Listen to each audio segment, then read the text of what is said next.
Hi guys, நீங்கள் பார்த்துட்டு J டெக்னாலஜியின் Java class 6. இந்த வீடியோவில் நம்ம வந்து ஜாவாவில் கேரக்டர் எஸ்கேப் கோட்ஸ் தான் நம்ம பார்க்க போகிறோம். ஸோ இது ஒன்றும் இல்லை, சில நம்ம ரொம்ப கஷ்டப்பட்டு செய்ய வேண்டிய விஷயத்த சின்ன சின்ன கோட்ஸ் வச்சு நம்ம பண்ணிடலாம். ஸோ என்ன சொல்கிறது, உங்களுக்கு ஒன் வேர்டு இல்லை ஒன் லைனு அது கூட இருக்காது அந்த கோடு. ஸோ உங்களுக்கு ரொம்ப சிம்பிளாக இருக்கும். ஜஸ்ட்டு வந்து 2 லெட்டர்ஸ் போட்டாலே போதும், உங்களுக்கு அந்த கீவேர்டு ஒர்க் ஆகிற மாதிரி அந்த மாதிரிலாம். ஸோ அது என்னன்ட்டு இப்போ பார்க்கலாம். ஸோ இப்போ வீடியோ ஓப்பன் பண்ணி வச்சு பாருங்கள் உள்ள. இதில் பாருங்கள், இப்போ நார்மலாக இது போன ப்ரோக்ராம் 5th கிளாஸோட ப்ரோக்ராம் இருக்குது, இது அப்படியே இருக்கட்டும். இப்போ ஒன்றும் இல்லை. ஸோ இது வந்து ஒரு கிளாஸ் எடுக்க போகிறீங்க அப்படி ஃபஸ்ட்டு ஒரு கீவேர்ட் சொல்கிறேன். இது வந்து என்னென்னா உங்களுக்கு வந்து டபுள் ஸ்லாஷ்னால் என்னென்னா ஒரு லைனையே நம்ம வந்து ஜாவாலேருந்து தூக்குறோம் மீன்ஸ் அதில் வந்து இருக்கும், பட் வந்து அன்விசிபிள் ஆக்குறோம். அன்விசிபிள் அப்படின்னா இப்போ உதாரணத்துக்கு ஸ்லாஷை பாருங்கள். ஸோ இந்த இடத்துல நான் மெயினில் உள்ளே போய்ட்டு டபுள் ஸ்லாஷ் கொடுக்குறேன். ஸோ அந்த இடமே அன்விசிபிள் ஆகிடுச்சு. நல்லா பார்த்தீங்கன்னா தெரியும், அன்விசிபிள் ஆகிடுச்சு. பட் ஆனால் எரர் அடிக்குது. ஏன்னா இது வந்து இப்போ ஜாவாலே நம்ம போடாத மாதிரி ஜாவா எடுத்துக்கும். புரியுதுங்களா உங்களுக்கு நான் சொல்ல வருது? ஸோ அந்த போடாத மாதிரி எடுத்துக்கிறதுனால என்னன்னா ப்ரோக்ராம் வந்து எரர் வரும். ஸோ ரன் பண்ண முடியாது. அதனால் அதை நான் அழிச்சிடுறேன். மோஸ்ட்லி இது எதுக்கு யூஸ் ஆகுதுன்னா, இப்போ ஒரு கிளாஸ் எடுக்க போகிறாங்க, அந்த இடத்துல வந்து எக்ஸ்பிளைன் பண்ணோம் அப்படின்னா இப்போ நான் என்ன செய்யலாம்னா, இந்த இடத்துல போய்ட்டு அந்த டபுள் ஸ்லாஷ் போட்டு திஸ் இஸ் மெயின் ஃபங்க்ஷன் அப்படின்னு கொடுக்கும்போது என்ன ஆகும்னா, கிளாஸ் எடுக்கும்போது அவங்களுக்கு புரியும். ஸோ இந்த ப்ரோக்ராம்லாம் அப்படியே இருக்கும், பட் திஸ் இஸ் மெயின் ஃபங்க்ஷன்ட்டு அப்படின்னு நம்ம ஜஸ்ட் மென்ஷன் பண்ணியிருக்கோம். இது வந்து ஒரு நோட்ஸ் மாதிரி, உங்களுக்கு புரியுதா? ஸோ நோட்ஸ் மாதிரினா இது ஒரு மெயின் ஃபங்க்ஷன். ஸோ இந்த இடத்துல போய்ட்டு டபுள் ஸ்லாஷ் கொடுத்துட்டு திஸ் இஸ் கிளாஸ். ஸோ இது வந்து ப்ரோக்ராம்குள்ளே எடுத்துக்காது. இந்த டபுள் ஸ்லாஷ் கொடுத்துட்டா அதுக்கப்புறம் வர அந்த லைனில் மட்டும்தான், புரியுதுங்களா? வந்து உங்களுக்கு அது ப்ரோக்ராம்குள்ளே எடுத்துக்காமல் ஜஸ்ட்டு ஒரு நோட்ஸாக வந்து உங்களுக்கு காமிக்கும். மற்றபடி அதனால நமக்கு ஒரு எந்த யூஸும் இல்லை, ஜஸ்ட் ஒரு நோட்ஸ். ஸோ ஒரு கிளாஸ் எடுக்கிறோம் அப்படின்னா இது பார்த்தீங்கன்னா இந்த இடத்துல போய்ட்டு double slash this is print function.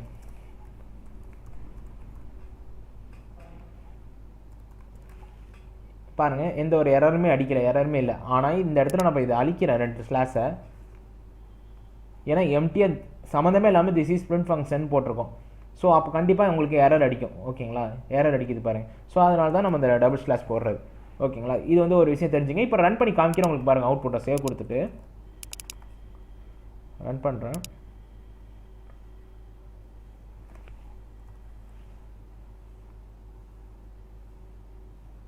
So output வந்துருச்சு.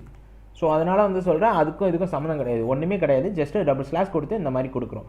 ஸோ இதே மாதிரி ஒரு பேராகிராஃபாக நம்ம டைப் பண்ணுறோம். பேராகிராஃபாக டைப் பண்ணி இந்த மாதிரி வந்து நம்ம எக்ஸ்பிளைன் பண்ணோம் அப்படின்ட்டா அதுக்கும் வந்து வழி இருக்குது. இப்போது உதாரணத்துக்கு இதெல்லாம் இப்போ நான் தேவையில்லை, அழிச்சிடுறேன்.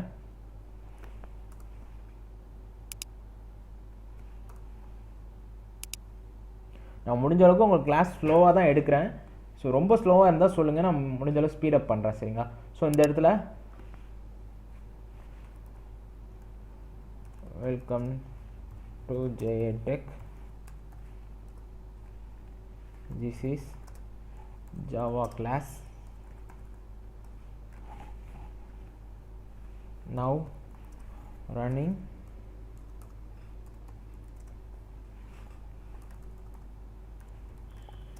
class 6. ஸோ இவ்வளோ பேராகிராஃபாக நம்ம கொடுத்துட்டோம். அந்த மாதிரி டைமில் என்ன பண்ணலாம் அப்படிங்கிறத நான் சொல்கிறேன். ஸோ ஒரு லைனாக வந்து நம்ம ஸ்லாஷ் போட்டுட்ருக்க தேவையில்ல. புரியுதுங்களா உங்களுக்கு? ஸோ நான் பார்க்க நல்லா இருக்குன்னு அந்த அரேஞ்ச் பண்ணுறேன். அந்த அரேஞ்ச் பண்ணணும் ஒன்றும் அவசியமே கிடையாது. ஸோ இந்த பாருங்கள், நார்மலாக வந்து கிளாஸ் இருக்குது, கிளாஸுக்குள்ளே மெயின் ஃபங்க்ஷனுக்கு அழிஞ்சிருச்சா? இல்லை, மேலே கிளாஸ் இருக்குது. ரைட். ஸோ இதுக்கு மேலே கிளாஸ் இருக்குது, மெயின் ஃபங்க்ஷனுக்குள்ளே இது போட்டிருக்கேன். ஸோ இப்போ இந்த 3 லைனும் நமக்கு தேவையே இல்லை. இந்த 3 லைனுமே நமக்கு தேவையில்லை. பட் வந்து இது டிஸ்பிளே ஆகணும். ஏன்னா ஒரு டெவலப்பரோ ஒரு ப்ரோக்ராமரோ பார்க்கும்போது அவங்களுக்கு இந்த மெசேஜ் தெரியணும். ஸோ அப்போ நம்ம என்ன பண்ணலாம்னா, இந்த இடத்துல போய்ட்டு ஜஸ்ட்டு வந்து ஒரு ஸ்லாஷ் கொடுத்துட்டு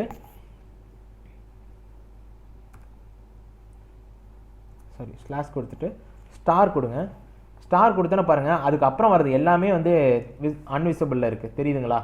அதுக்கு நம்ம என்ன பண்ணோம், மறுபடியும் ஸ்டார் கொடுத்து இந்த இடத்துல ஸ்டார் கொடுத்து மறுபடியும் ஸ்லாஷ் கொடுத்தீங்கன்னா, ஸோ இதுலேருந்து இது வரைக்கும் உள்ளது எதுவுமே வந்து உங்களுக்கு ப்ரோக்ராமில் எடுத்துக்காது, மற்றபடி எல்லாமே எடுத்துக்கும். ஸோ சேம் தான். அது டபுள் ஸ்லாஷ் கொடுத்தா அந்த லைன் மட்டும், இது வந்து அதில் ஆரம்பித்து எது வரைக்கும் நம்ம கொடுக்குறோமோ அது வரைக்கும் எடுத்துக்காது.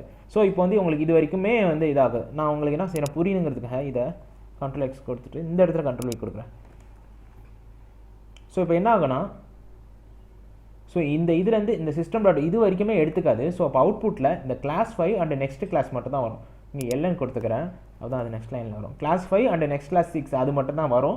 இப்போ ரன் பண்ணி காமிக்கிறேன், சேவ் பண்ணிட்டு பாருங்கள்.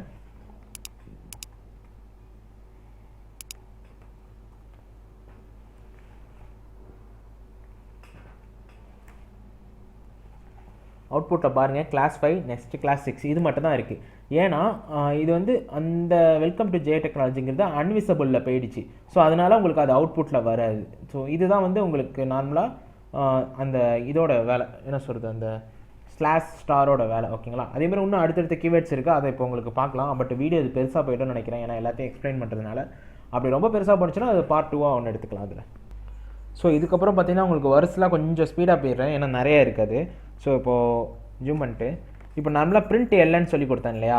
ஸோ அதை விட்டுருங்க. இப்போது பிரிண்ட் எல்என்னு நம்ம இருக்கட்டும் அது.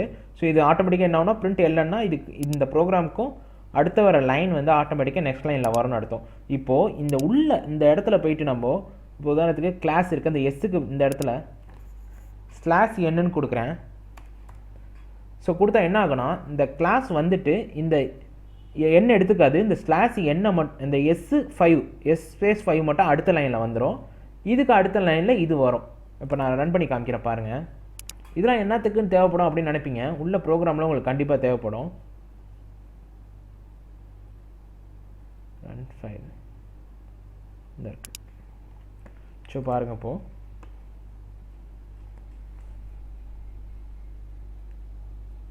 ஸோ கிளாஸ் S5 தனியாக வந்துருச்சு, நெக்ஸ்ட் கிளாஸுங்க வந்துருச்சு. ஸோ இந்த எல்என்னுங்கிறதும் வந்து ஸ்லாஷ் எண்ணுங்கிறதும் நெக்ஸ்ட் லைனில் வரணும். ஸோ அந்த ஸ்லாஷ் எண்ணுக்கு அப்புறம் வர எல்லாமே வந்து நெக்ஸ்ட் லைனில் வரும். அதுதான் வந்து ஸ்லாஷ் எண். ஓகேங்களா? இப்போ உதாரணத்துக்கு நான் ஸ்லாஷ் எண்ணு இந்த 5க்கு முன்னாடி போடுறேன், ஸ்லாஷ் எண்ணு.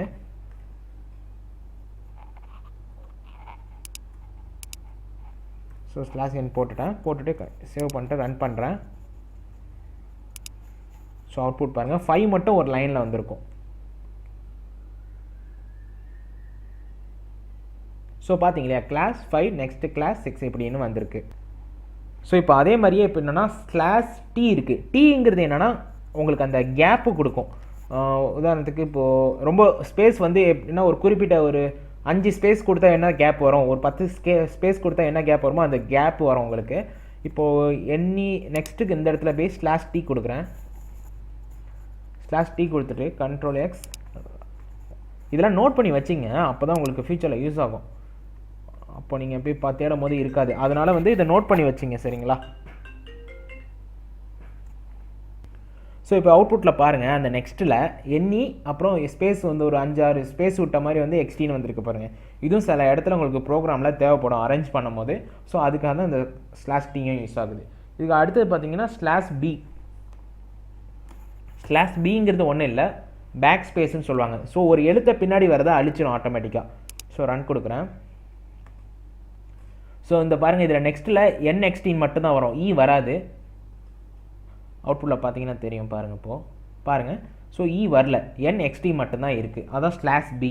ஸோ வேகமாக போகிறோன்னா என்னென்னு தெரியல, பார்த்துங்க. அது கொஞ்சம் அப்படி இருந்துச்சுன்னா கொஞ்சம் பாஸ் பண்ணி வச்சே பாருங்கள். அதுக்கப்புறம் ஸ்லாஷ் ஆறுன்னு இருக்குது. இது பேர் என்ன சொல்லுவாங்கன்னா ரிட்டர்ன்னு சொல்லுவாங்க. ரிட்டர்னுங்கிறது இது வந்து இப்போ என்ன ஆகும்னா நெக்ஸ்ட் லைன் தான் ஆட்டோமேட்டிக்காக வரும். பட் இது வந்து நம்ம நெக்ஸ்ட் லைனுக்கு யூஸ் பண்ணுறது கிடையாது, வேறு விஷயத்துக்கு யூஸ் பண்ணுறது. அது ஃபியூச்சரில் உங்களுக்கு தெரியும். இப்போதைக்கு வந்து அது வந்து ஜஸ்ட்டு வந்து நெக்ஸ்ட் லைனில் உங்களுக்கு வரும். ஓகேங்களா? ஸோ இப்போது இதை நான் சேவ் பண்ணிவிட்டு ரன் பண்ணுறேன் பாருங்கள்.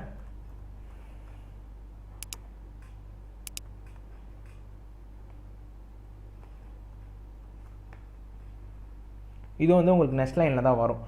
ஸோ பாருங்கள், NEXT அந்த மாதிரி வந்திருக்கு. ஓகேங்களா? ஸோ அதே மாதிரி வந்து Fன்னு இருக்குது. Fங்கிறது என்னென்னா ஒரு சிம்பிள், அப்பியாரோ மாதிரி ஒரு சிம்பிள் வரும். ஸோ அது உங்களுக்கு காமிக்கிறேன். எந்த இடத்துல போடலான்னா இந்த இடத்துல போடுவோம், slash F space. Okay, so save பண்ணிட்டு ரன் பண்ணுறேன்.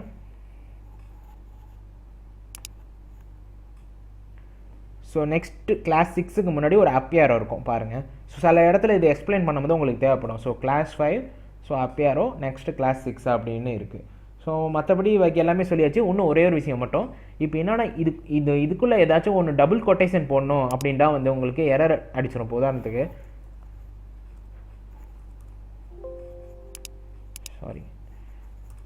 இப்போ இந்த நெக்ஸ்ட்டுங்கிற வார்த்தையை மட்டும் நீங்கள் சாரி இல்லைனா கிளாஸுங்கிற வார்த்தையை மட்டும் டபுள் கோட்டேஷனுக்குள்ளே போகணுன்னு நினைக்கிறீங்க. இப்போது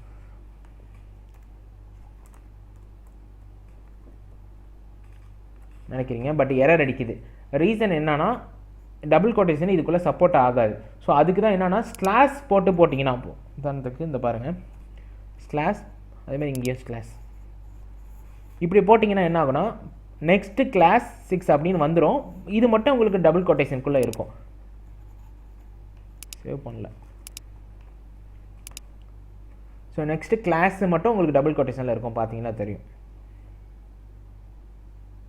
ஸோ கரெக்டாக இருக்குது பாருங்கள். அதே மாதிரி சிங்கிள் கோட்டேஷனுக்கும் அப்படியே தான். ஸோ இந்த மாதிரி தான் வந்து நம்ம ஃபாலோ பண்ணணும். சிங்கிள் கோட்டேஷனுக்கும் சிங்கிள் கோட்டேஷன் போடுறதாலும், ஏன்னா டேரெக்டாக போட்டால் உங்களுக்கு எரர் அடிக்கும்.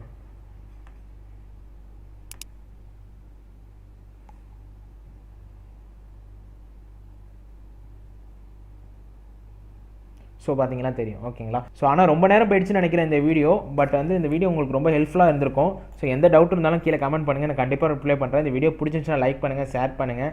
நெக்ஸ்ட் கிளாஸில் நம்ம டேட்டா டைப்பு பற்றி பார்ப்போம்னு நினைக்கிறேன். ஏன்னா ஆல்மோஸ்ட் இந்த கிளாஸ் முடிஞ்சு ஒரு பேசிக்கான கிளாஸு. அடுத்த நெக்ஸ்ட் கிளாஸில் டேட்டா டைப்னா என்ன அதெல்லாம் பார்க்கலாம். ஸோ வீடியோ மறக்காமல் லைக் பண்ணிவிட்டு ஷேர் பண்ணுங்கள். தேங்க்யூ ஃபார் வாட்சிங்.